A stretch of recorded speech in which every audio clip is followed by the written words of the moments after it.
Tonight, new developments surrounding the deadly natural gas explosion that killed a little boy in Lexington, Missouri last week. I'm John Holt. I'm Lauren Halifax. The boy's sister and father still being treated for burns. Tonight, for the first time, we're hearing from the other grandmother on the mother's side, sharing her heartbreak with Fox 4's Hannah King.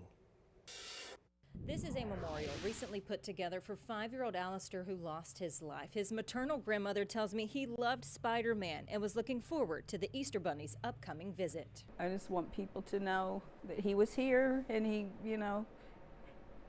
mattered. Camilla Lamb was watching her 2 grandchildren just days prior to the fatal explosion. Little Alistair would come to me and say, "Nana, I miss my mom." And I'd say, "I know you do. I miss her too.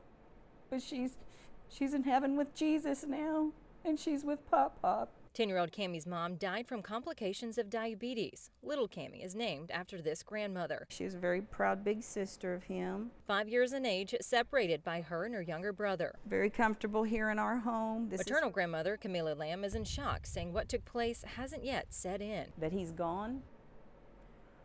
And my granddaughter, when we went up to the hospital and saw her, it's devastating to see her like that. Her hair has been singed and just burns. She says little Cammie lived with her for 4.5 years. The last time she saw her was the night of the explosion at a local hospital. There was a local priest that had come into the room, and he just kind of backed off. He was going to say a prayer, but he backed off because Cammie was doing an excellent job praying.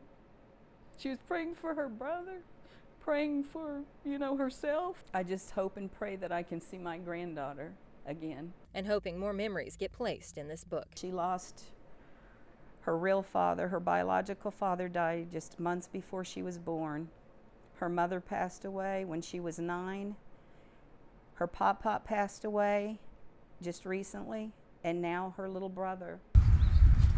It's going to be heartbreaking to not see him with her. In Lexington, Hannah King, Fox 4, working for you.